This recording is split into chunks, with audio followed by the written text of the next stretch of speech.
Thank you for sticking with us. You're still watching Arise 360 here on Arise News. Now let's move on to our special guest. She may not have broken the Guinness World Record for the fastest journey across all 7 continents, but Alma Asinobi is making history in a way that truly matters. Despite completing her journey in 71 hours and 35 minutes, just shy of the 64-hour record set by American veteran Johnny Cruz Buckingham just a few days before, Asinobi turned what could have been a disappointment into a powerful moment of national pride. Upon her return to Nigeria on March 30th, she successfully set another record, bringing Nigerians together to sign a national flag in an extraordinary show of unity and solidarity. Her journey, marked by visa challenges and unexpected travel disruptions, has ignited crucial conversations about passport privilege and global mobility. But beyond the records, it's her resilience and determination that have inspired many to chase their dreams despite all odds. After this incredible experience, what's next for Alma? She joins us now to share her journey and the impact of her historic homecoming. Welcome, welcome, welcome, Thank you Alma. so I know you're much. probably so tired, but you still look like you're ready. Yeah, I mean, she got being together. she came back and she went straight into signing the memorabilia, and then of course, since you've been doing press rounds and you're here with us on Arise News, still looking like a ray of sunshine in yellow, if I might add. Can you just tell me how you're feeling right now? You know, now that you've had a time to pause, to breathe, to reflect, how are you, Alma? I wouldn't say that I've had the time to pause and breathe and reflect. I wish, but I haven't. I feel sort of numb. You know, there's some form of elongated numbness that I've carried on from the moment I touched down in Australia up till now. That I feel like I need a retreat to kind of like get things back, up to speed. But yeah, overall, I'm pushing through per usual. Yeah, okay, so I mean, during your trip, first of all, congrats. It's not easy. 71 hours, right? Thank Some people you. don't even make it to 2 continents in less than 70 hours. You made it in like all continents. Like, what was your biggest challenge during your trip? I saw a post about you having some hiccups in Australia. What was it about? Like, tell us that experience. What it taught you. Okay, so the biggest challenge. Actually, there are many. Where do I even begin? How much time do you have? Breakdown. Anytime. Okay, so it started off. I think I jinxed it, actually, to be fair, because I tweeted, oh, like all flights have taken off in time, no flight cancellations. Oh my God, we're doing this. This was at continent number 3 when I took off from Santiago to Punta Cana, Dominican Republic. So I was in North America, this was my 3rd continent, and all my flights had been on time. And I was like, wow, all my flights have been on time, guys. Why doing this? And then, the universe said, whoop, hold on. And then my flight to Paris got cancelled last minute.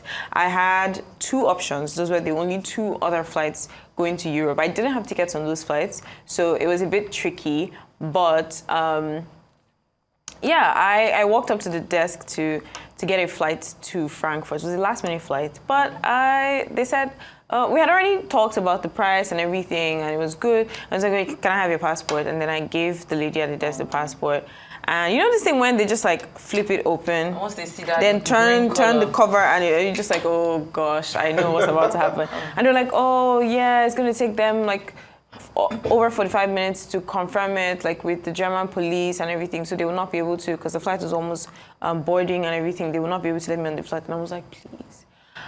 Oh, no. They didn't. If I took that flight, I would have had enough, like at least more time to make other connecting flights. Second time was, on that same Punta Cana, I had to rely on the final flight that was leaving to Europe.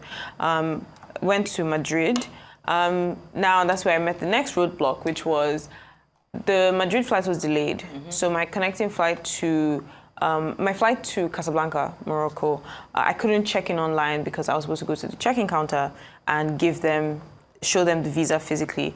And so because I couldn't check in online and the flight from Spain arrived later, check-in had closed, blah, blah, blah, so I couldn't make that flight. It was just back and forth and back and forth. And then, I don't want you to relive your horrors again on live television. I understand that there were a lot of challenges. There were. But what really stands out for me? Honestly, like, I get it, you didn't get the Guinness World Record, but when I think about it, as a woman who has a Nigerian passport as well, and I think about all the visa applications I've had to do in my life because of the work I do, I understand, and in fact, I applaud the fact that you're able to do 71 hours, 7 continents with a Nigerian passport. You're already a winner in our age. That's a record on its own, because there's no way if you had an American passport that we would be having this conversation. And that brings me to my question, which is the conversation around that Nigerian identity, that problem that we still have getting into countries because we are seemingly from, the third world country. Is this raising, are you having those conversations now? I know you say you're going to ministries, you've been having a lot of press tours. How is that navigating that conversation? The real reason why you went on this task?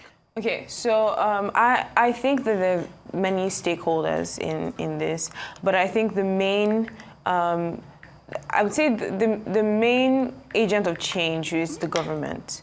We need better diplomatic relations, we need better just relationships in general. And I think these are, as simple as it sounds, and it might be oversimplifying it, but I think conversations would fix this. Like, our ministries or our ministers, our president, having conversations, it could just be a coffee chat. Like, they just need to sit down and actually talk.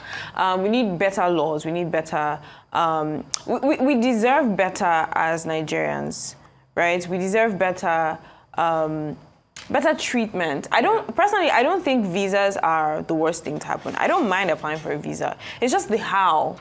Right? The entire process, how dehumanizing it can be sometimes, that bothers me. I feel like I saw a tweet of someone who is an American citizen that said, the UK recently required Americans to apply for an ETA before coming into their country. And this person says that they applied for the ETA online, and in 1 minute, they paid $13. In 1 minute, the 2-year validity was in their email. Yeah. And I'm just there like, could never be me. Could never be. I can't relate because first of all, the visa fees are like 400 and something pounds for a 2-year validity. You have to pay 500 or something. So it's expensive alone. If that was the only issue, okay. But then there's so many more. It's a lot. Nigerians, we have a lot. We have a long way to go, and I think that this attempt is one way to kickstart that conversation, which, it just gives me some form of comfort knowing that, because I know that if I did break the record, the conversation could have changed. Like, you have a Nigerian passport, so if you did it, that means there's no problem. So thinking about it that way, I feel some form of comfort knowing that the conversations are happening. Yes. Okay, so during your attempt, let me ask you, at various checks and the airports and all, were they aware that you were actually on a mission to break a record? First of all, then even the record holder as Johnny Cruz, by chance did he maybe reach out to you, maybe to encourage you? Of course, when they're trying to break a record, you probably okay, let me see what she can do. But did you get any sort of contact from the person in question? I think from that's a very interesting question. No, reach out to me, Kay. Not reach out to me. Maybe just as a form of encouragement. Yeah, because I remember when Hilda was trying to break the world record. Yes, I think the Indian chef, reached out. So there's a possibility. That's so cute. Not in this case. This person is a U.S. veteran, he was in the Air Force, There's almost nothing about him on the internet. His Instagram page is locked. I tried to find his route during this entire thing. After that and for whatever reason, GWR stopped publishing the routes. The routes of the previous people, it was there. I could see it. The ones before made a YouTube video, so I could see and I could compare and I could. This one, nothing. So it's like he's a spy. You just do it on your own. What we can do, but it's okay. It's fine. But he didn't reach out. But not that it mattered anyway. Yeah. I was Yeah, You're basically on your own doing Yeah. this, but with the support of, a lot of everyone, Nigerians like and Nigerians. Africans and your loved Exactly. ones. Okay, so let's talk about what's next. So you came back, of course, then you switched it a bit and said, you know what, if I'm not able to break this record, let's do the signing on, I think, memorabilia that has been to 7 continents. And so how did that come about? Have we secured that record, and what's next for you? Are you going to attempt to break the record again? What's the plan? Wow, both of you asked me that question. With this passport, I don't know. If I happen to have another passport in the future, maybe. But honestly, I feel like I want to do something else. You said with this passport. Yeah, I've tried. I've tried. I'm like, yeah, okay. So, because I know what I've been through, and there have been some clips of me like crying on the interwebs. It's just right there. Yeah. But that's the best of them. I was ugly crying. I cried in like over 4 continents. That should be a record on its own. Yeah. At every border, at every immigration, like everybody's just like, and I'm just like, please, there's no, oh my God, I begged. But yeah, so I probably would not do this.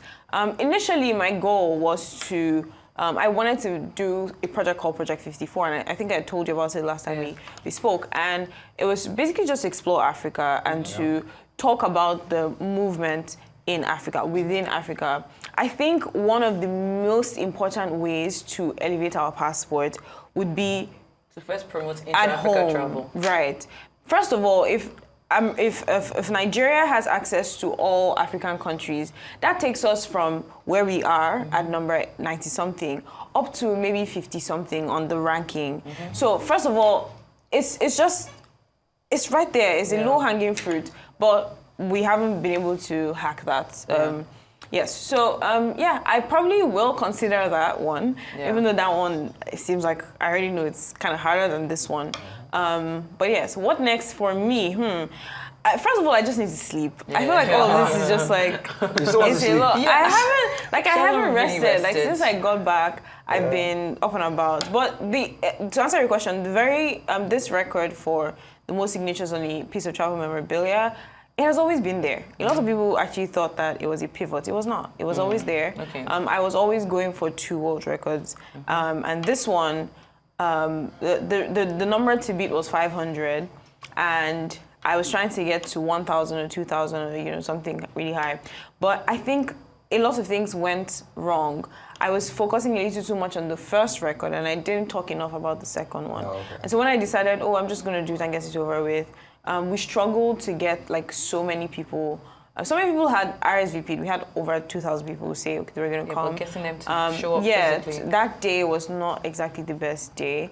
Anyway, long story short, if anybody's watching and you saw a girl wearing a pink dress, standing in front of Hard Rock Cafe begging people to come to an undisclosed location to sign a flag, that was me. I'm sorry if that was creepy.